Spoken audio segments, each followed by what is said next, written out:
still under contract with Baden. Oh. Set 3, Harvard-Westlake up 2 sets to love. 8-0 is their number this week in sets in this tournament. So if Dana Hills is going to knock the Wolverines out and move to the semis, they're going to have to beat them 3 consecutive sets. Not an easy chore. And the first point goes to Harvard-Westlake. You don't want to miss that shot.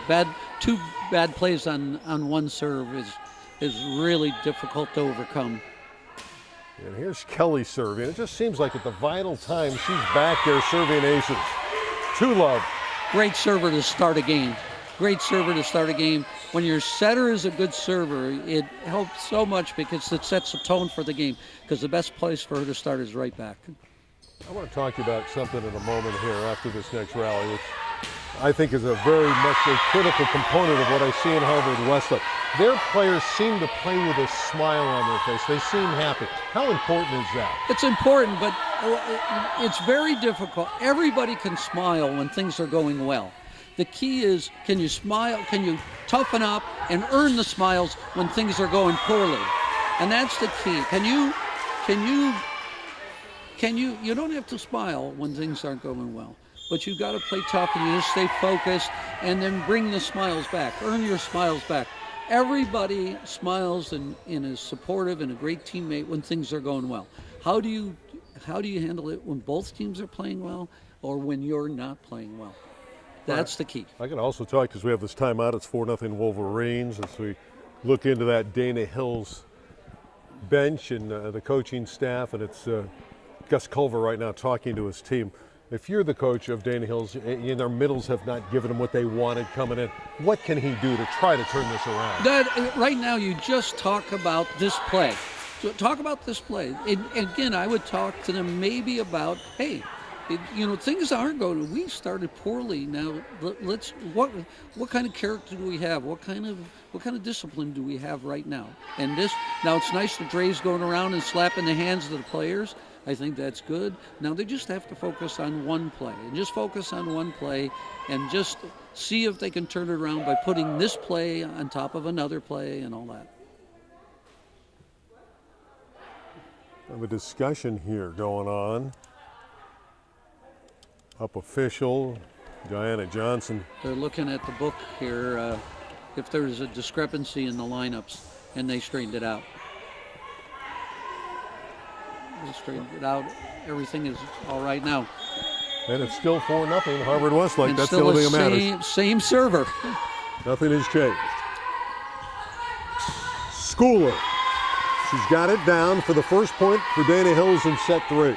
And it's amazing because she's hitting against that double block on every time, but perfect rhythm to her, and she's done very well. She gets an opportunity, she scores.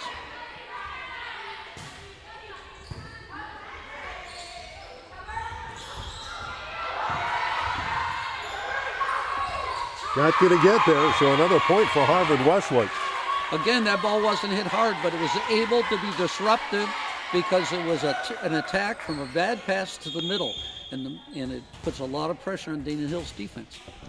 I want to remind everyone we're going to have the semifinals on Monday from Lakewood High School, and then the third place match on Wednesday, and the championship final next Wednesday night. Schooler again delivers, driving it into the block and down. Again, against the double block because the pass was off, and without a back attack or especially a middle attack, she's got a double block in front of her every time. Camille Freeman behind the line to serve.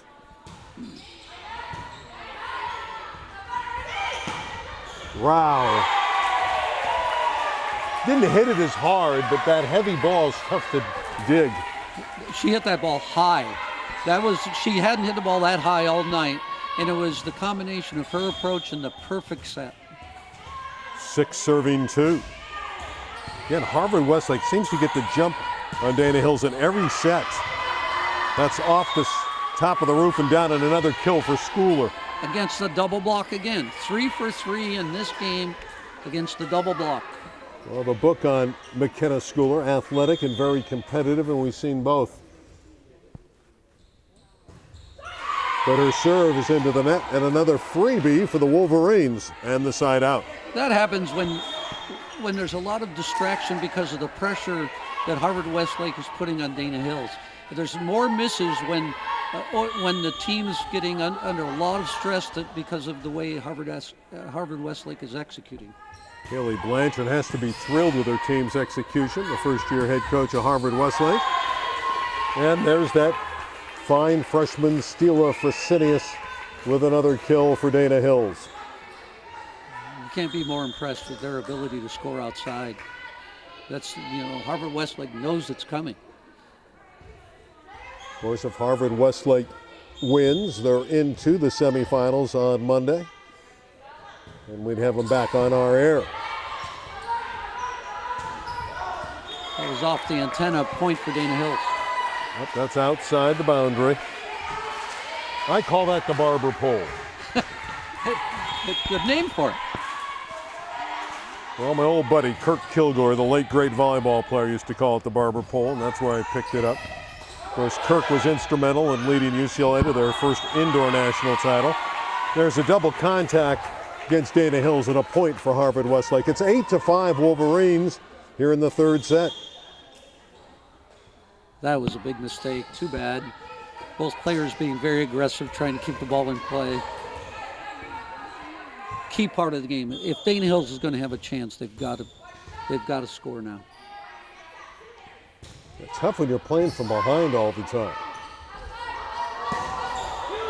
Fresenius, the freshman, scores.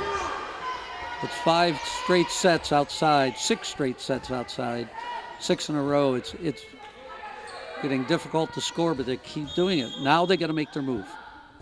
Ray Fresenius, the older sister. They could use a block. They could use a block. Well, they got a partial block, and they have control.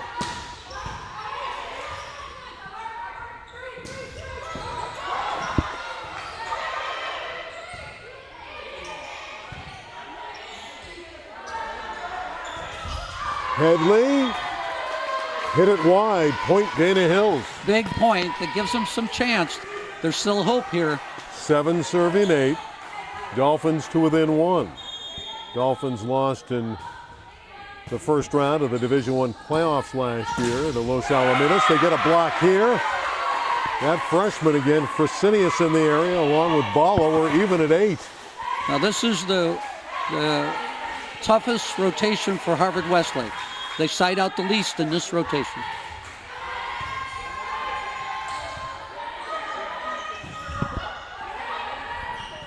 Can they get the lead? Fresenius gives them the advantage. Steal of Fresenius, 9-8 Dolphins. They're playing with more confidence. Yeah, now this Harvard-Westlake, you're going to see a good pass. I'll bet you see Kelly dump the ball. Let's see, now too far off. Well, I did it anyway. How did you know that? Come on, now how did you know that? She's a leader. She's a leader. They haven't been able to side out, so the leaders take over. Do you believe that? You just predict Kreskin I'm working with. How did you pick that? 9 each.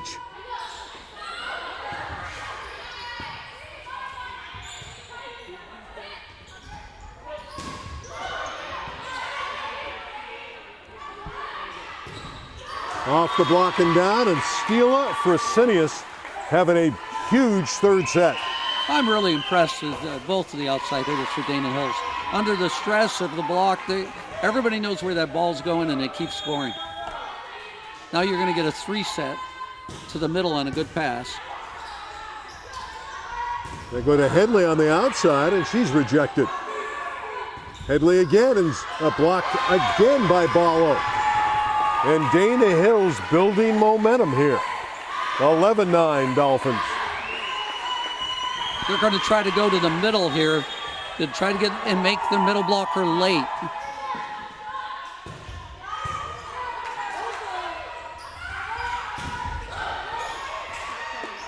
A little bit of adversity for Harvard-Westlake. Let's see how they react.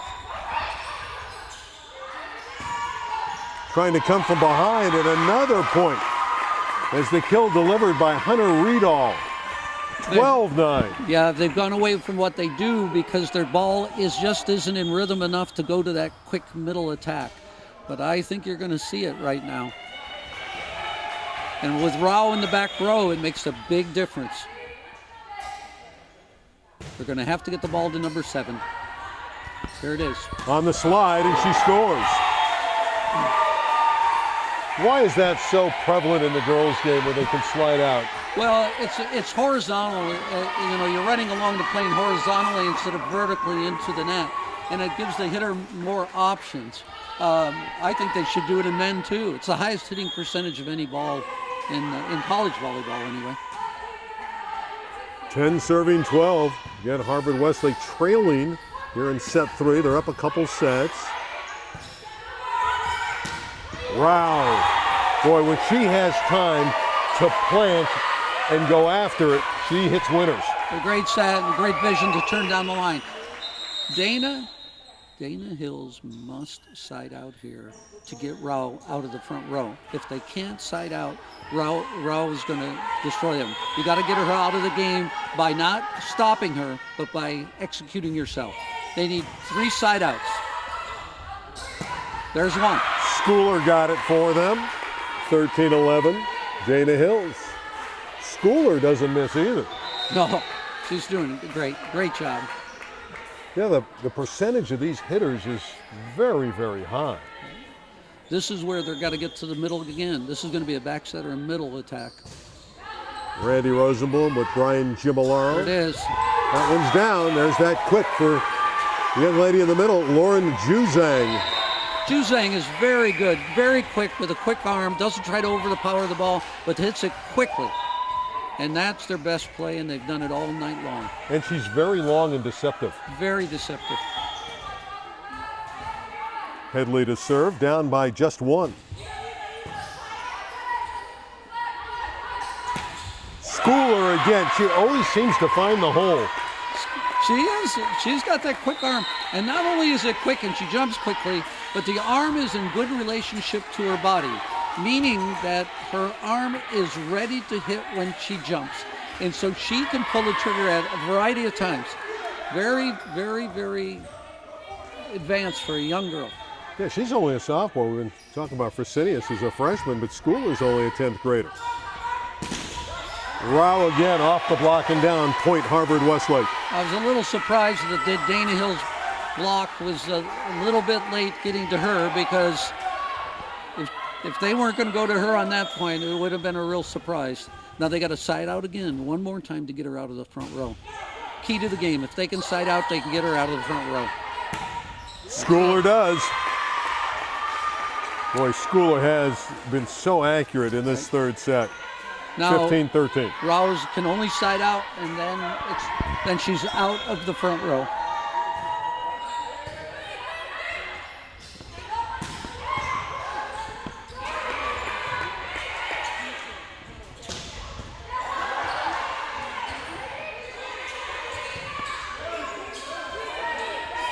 That's the quick set. And the tip works for Rao. We've seen so much power. She goes to the off speed. When they have a free ball, when they get a free ball, they run a quick set back to Rao, and they've done it every time. And twice she's tipped the ball and it's wide open.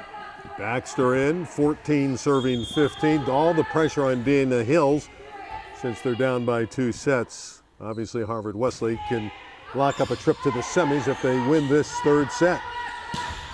But Dana Hills is battling, and the freshman delivers again. Stila Fresenius. It's remarkable how their outside hitters are scoring almost every swing in this game. Now they can score. Now is the chance to score. Their big hitters out of both the good hitters for Harvard-Westlake are out of the lineup. So here's their chance.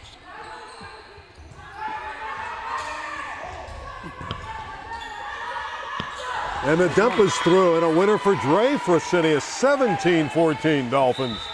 Timeout taken by Harvard-Westlake.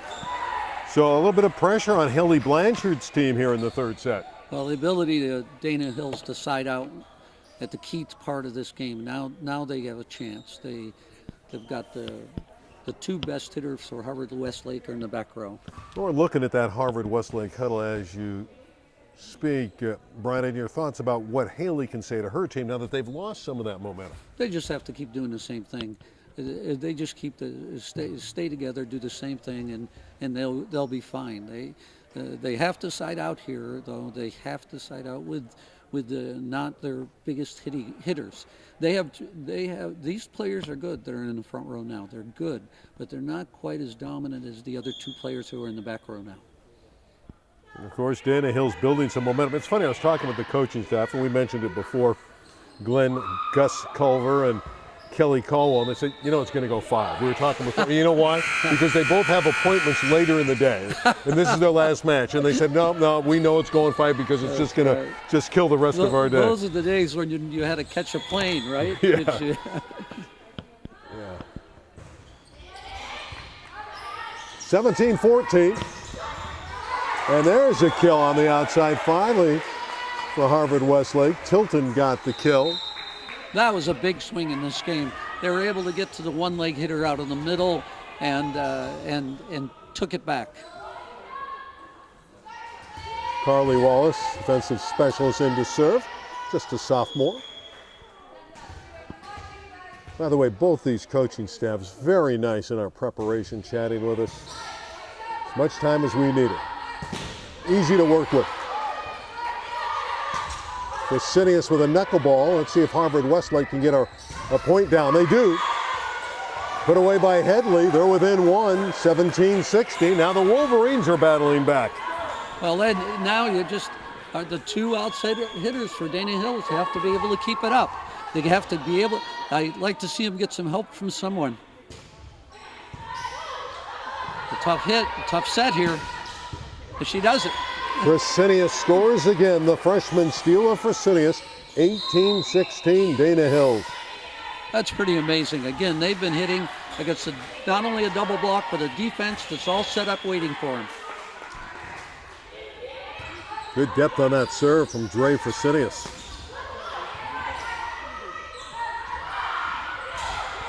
Both teams out of system. Fresenius, though, buries the kill off the block. Boy, that was an ugly point, but a beautiful finish. She's incredible she's a freshman. Strong, and she's remaining strong as the game goes on. It's looking better for Dana Hills here. Tilted on that slide, brings Harvard-Westlake to within 2. That's the key, and that formation for Harvard-Westlake is her ability to score on the one leg. And they did it two times in a row. Wolverines in danger of dropping their first set in the tournament. On the outside, beautiful arm swing from Hunter Riedall. Yep, and that's that extra player that they need, the third outside hitter. She's the right side player, and she was able to score for them to take a little pressure off the two lefts. 20-17. Dana Hills looking to stretch this match.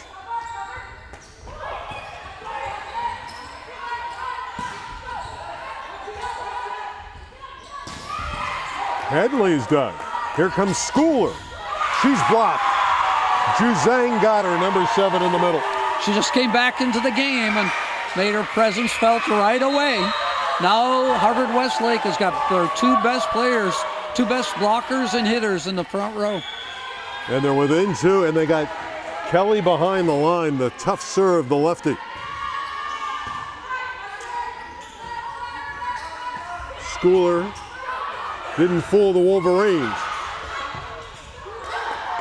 Still alive. Rao tips again. Wild rally. Rao with power scores. Here comes Harvard-Westlake. They're within 1. 19-20. And they're confident. They got their best server and their best attackers.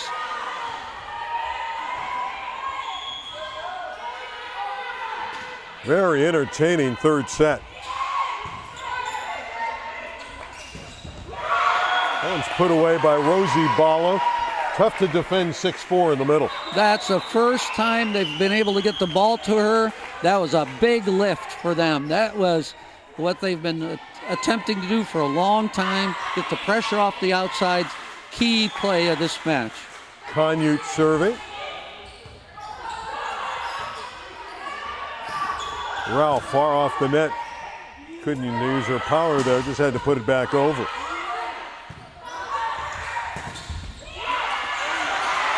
It's down. That's staying with it by Harvard-Westlake. Look at their bench. They're jumping for joy. They love that return. I think that was off her foot. I think that was blocked off her foot. And the, I can't believe the fight of both of these teams. This is young in the season. Both teams are so well coached. The spirit is amazing. But they want to win the Molten Volleyball Classic Championship. And if you're going to win the title, you got to win this match. A lot of pride on these young women. A lot of pride on both sides. And it shows. 20 serving 21. Harvard-Westlake up 2 sets. Rao looking to tie the set and does. The enthusiasm on the sideline for Harvard-Westlake is mesmerizing. It's no surprise where that ball is going. That's 3 in a row. Back to her. That bench has erupted. The Red Sea. It's really exciting. It's so early in the year. And school's about to start and summer's over, and these kids are having a great time. Now, Dana Hill's a little bit more reserved. They're huddled up. And the coach, Gus Culver's got to talk to his players.